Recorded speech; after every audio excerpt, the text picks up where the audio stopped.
Со испит по мајчин јазик и литература денеска започна полагањето на државна матура во средните училишта низ Македонија. На државно ниво матура денеска полагаат вкупно 16.426 ученици. Според податоците на државниот испитен центар, 10.632 матуранти се пријавени за тестот по македонски јазик, 5.120 за албански јазик и 418 за турски јазик. Во Битолската гимназија Јосип Броз Тито испитот започнал навреме и во текот на полагањето немало никакви проблеми, информираше првиот човек на училиштето. Денес на 27.5. започна полагањето на екстерниот дел од државната матура. Денес се полагаше македонски јазик и литература. Од нашето училиште беа сите деца присутни, имаше двајца се одсутни. Од вкупно 191 ученик, 189 полагаа денес.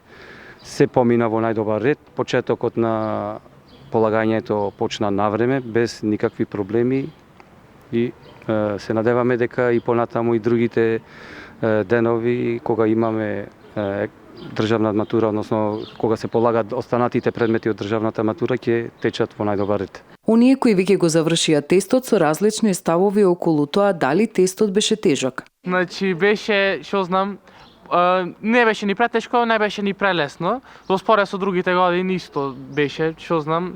Ако има учено, човек се знае, ако нема. Не, немаш, значи се си беше, барем во мојата ученица каде што бев јас, имаше точен број на матури за полагање, точен број кодови, се течеше кој што треба. Не беше нешто исклучително тешко, ама сепак имаше некои двосмислени прашања за кои што требаше многу да се навлези во содржината на материјалот. Генерално беше слично како претходните години, а и се беше во најдобар ред. Во мојата училница кај што се одвиваше тестирањето, се беше во ред. Тешко имаше, сакаше учење, материјалот беше малце обемен, но со добра подготвеност не беше тешко. На 10 јуни е полагањето странски јазик. Како и во минатите години, најголем број 15.201 се пријавени за англиски јазик, за француски јазик 108, за германски 197 и за руски јазик 26 кандидати. Тестирањето по математика ќе се спроведе на 12 јуни, а ќе полагаат вкупно 2070 матуранти во државата. Првичните резултати се очекуваат околу 14 јуни.